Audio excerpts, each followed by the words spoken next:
Counterattack back on location this week. The FINA World Championships come to a close, plus the Junior Olympics are complete. We've got full highlights next on the Counterattack.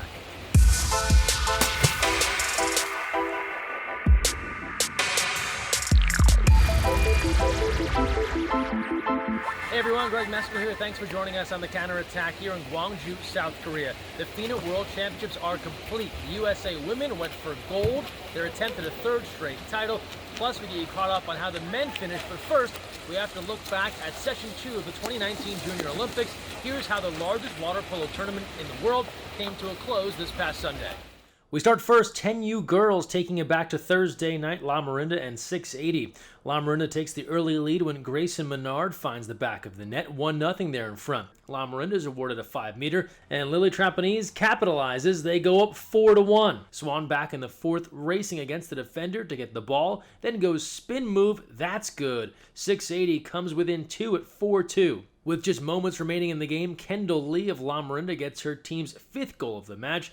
Big smile on her face as that seals the deal. They take it 5-2. 10U Mixed Championship, Shore Aquatics taking on Vanguard. The game has barely begun and Shore's Charlie Dotz goes for the goal and hits. They're in front 1-0.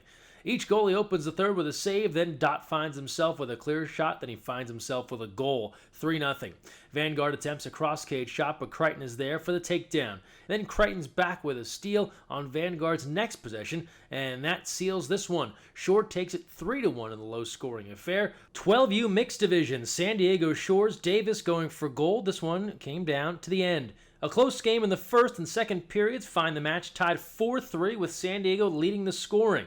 San Diego's goalie, Jake Nielsen, and field player Julian Larson block a Davis attempt to preserve that 4-3 lead. 14 seconds on the clock now, and Davis's Aaliyah Cordone slides another penalty goal in. We're tied at 6. It's looking like a shootout, but hold on. Shore's Nielsen outlets to Sagastume. She goes for the long-range shot. It's in! San Diego gets their lead back 7-6. Davis one last attempt, but Nielsen swats it away to secure the win at the buzzer. That's game. San Diego 7-6. 12U girls final. Laguna Beach, LA Premier. Laguna opens up with back-to-back goals to take an early 2-0 advantage. Skip ahead now after goals on each side. There's a save on each side from Fields and Laguna's Sienna Jumani. Late in the fourth, Novacek back with another. Here's a backhand that makes the score 11-8, Premier trailing 3. Umeda back with just under a minute left to play, wrestles with a defender, breaks free, finds the back of the net. Laguna 12, Premier 8, and the clock winds down from there. 14U girls final, SoCal, Laguna Beach. Lauren Schneider of Laguna Beach kicking things off with a pair of saves in goal. Then SoCal's Anna Reed follows suit and blocks a shot on the other end of the pool. Good defense early. Then on the other end, Laguna's Olivia Ouellette shooting, but SoCal's Reed gets a piece of it, but not the whole thing. In it goes, 3-2 game. Nolte is back with the assist to Madeline Poissoner to close the half with SoCal up 4-2. Emily Osmus of SoCal goes easy lob. It's a straight shot to the goal, and SoCal in front now 5-2.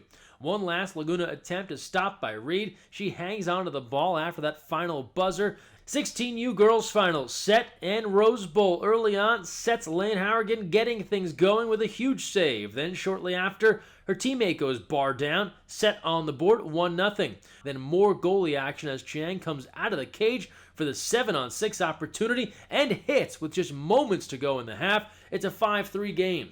With 3:08 left in the game, Emma Lineback rises up for a nice bar down shot, a beauty. And then Rose Bowl's Taylor Enright responds on the redirect, but Rose Bowl getting no closer.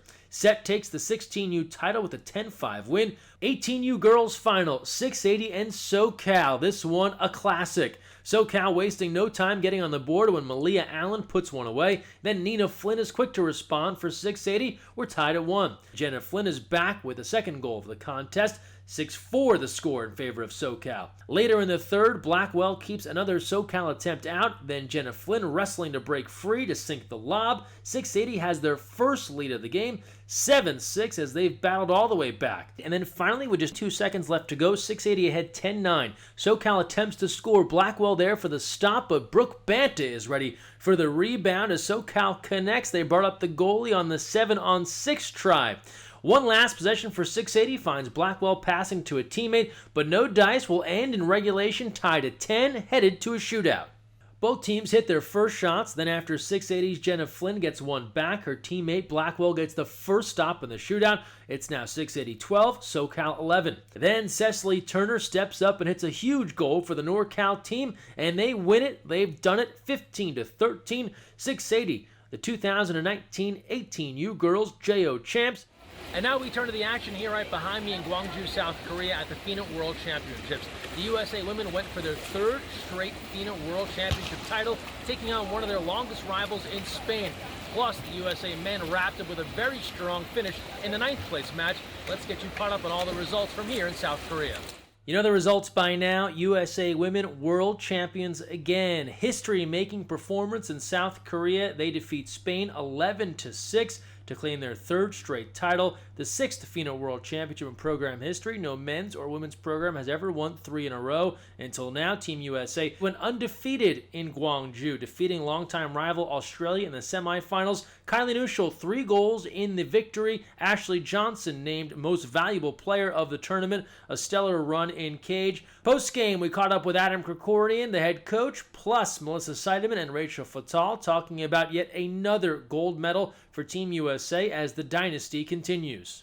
We started out really pacing ourselves a bit, and we just built some momentum and really, I think, saved our best performances for our last 2 against Australia and then here in the final. And just a fantastic effort by everyone today. Today's game was incredibly special. I mean, I think we had everyone but 2 players score. Just a full team effort and a phenomenal performance, especially defensively. I think it's fun after the games to look back at past successes, but whenever we're trying to create a new team, we try not to think about that because it's all about what's here in the present moment, and that's really important to us. So now we can celebrate 3 World Championships in a row, but before the game, that wasn't a thought for us. For the game, there's a bunch of energy, whether it's nerves, excitement, you're feeling something, that's for sure. And after, when that last buzzer goes, it's the best feeling ever, knowing that you came out on top and that you executed in that game and we won another World Championship. As for the USA men, they finished off the podium, but they finished strong, claiming 9th place with a 15-14 win over Montenegro. Hannes Dobe with the game winner with less than a minute to play. Johnny Hooper leading the way on offense with 4 goals, and it sends Team USA on a high note into the Pan American Games. Post-game, we talked with Dobe about his game winner and also about Johnny Hooper and the momentum this will build heading into the Pan American Games. I mean, it comes with my teammates and my coaches believing in me from the start, practices, just going over reps, and we've been over that play multiple times, been in that situation a couple times in practice, and just having to execute on the final play right there. It's a great way to end the tournament. It's not exactly what we wanted, but gives us confidence going into Pan Ams, and hopefully we can qualify for Olympics. I mean, mindset is everything. We talked about it this morning in our team meeting before the game. We wanted to get a win, and we came here with the right mindset, the right preparation, and we had the opportunity to play and be competitive, and we got the win that we needed. And moving forward to Pan American Games, I'm super excited, and I think we can hopefully win and qualify for Tokyo 20. And the celebrations for Team USA short-lived after the end of competition following the tragic collapse of a second floor at a nightclub in South Korea early Saturday morning. Members of the USA national teams there celebrating their finish in Gwangju after all the matches had been completed, and then a second floor collapsing. Injuries suffered by multiple athletes, including 4 on Team USA. Kaylee Gilchrist suffering the worst injury, a deep left leg laceration that required surgery in a Gwangju hospital earlier this week. Johnny Hooper, Paige Hochschild also requiring stitches for their wounds. Ben Halleck, some scrapes on his leg. All USA athletes are now home, and some have recounted the scary moments during the nightclub floor collapse, with NBC in Los Angeles and Fox in LA as well. We were hanging out sort of in a loft area, and the next thing you know, the floor collapsed beneath us on the second floor, and we were suspended like 10, 15 feet in there and sort of fell down. My prayers and thoughts are with the families of the 2 individuals that passed away in the incident. I can't believe what they're going through. We are, of course, thankful that all USA water polo athletes are safe and accounted for, and are hoping for a fast recovery for those suffering injuries, but this still very much a tragedy as 2 South Koreans passed away in the floor collapse. Our thoughts and prayers are with their families during this very difficult time. And now the USA national teams are off to Lima, Peru for the Pan American Games. They were home for just a couple of days. The USA men opening with Cuba, USA women opening with Puerto Rico. Remember, while the USA women have already qualified for Tokyo, this is a qualification opportunity for the USA men. If they can win gold, they'll punch their ticket to the 2020 Olympic Games. And we'll have all the results from Lima right here next week on the Counterattack. And now we turn to more water polo happening this weekend as the USA Men's Senior Nationals get underway in Orange County, California. We'll have full results on thefosh.net, but here's a look at the schedule and the teams competing. And the action starts this Friday at Capistrano Valley High School, running through Sunday as the Senior Nationals will crown a champion at 3:10 p.m. on Sunday afternoon. Here are the clubs competing. The Olympic Club, such a strong showing in the National League this year, joined by the New York Athletic Club, Stanford Alumni, Sunset, Santa Barbara, a second squad from the New York Athletic Club, Golden Bear, Long Beach, and Davis. Don't forget, follow along thefosh.net for live stats from all the action from the men's senior nationals. And now we close out our show as we do every week with our social media send-off brought to you by our friends at Cobian. We start off, as we do every week, with our winner of a free pair of Cobian sandals. Michaela Martz, pumped to be featured on the Instagram during Junior Olympics, and now get pumped again. A free pair of sandals headed your way.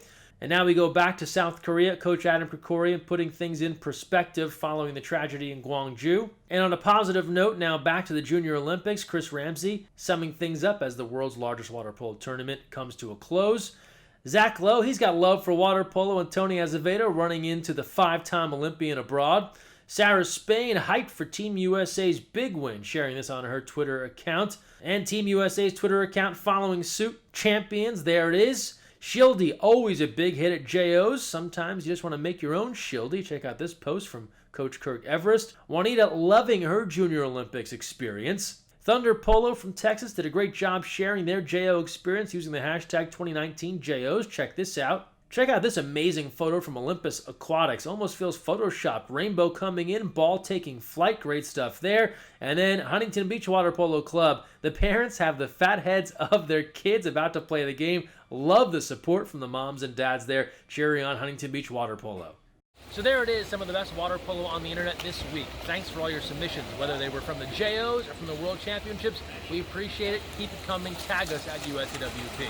That's all for this week's episode. Thanks so much for watching. Don't forget, when you're on the counterattack, even here at the World Championships, look weak side.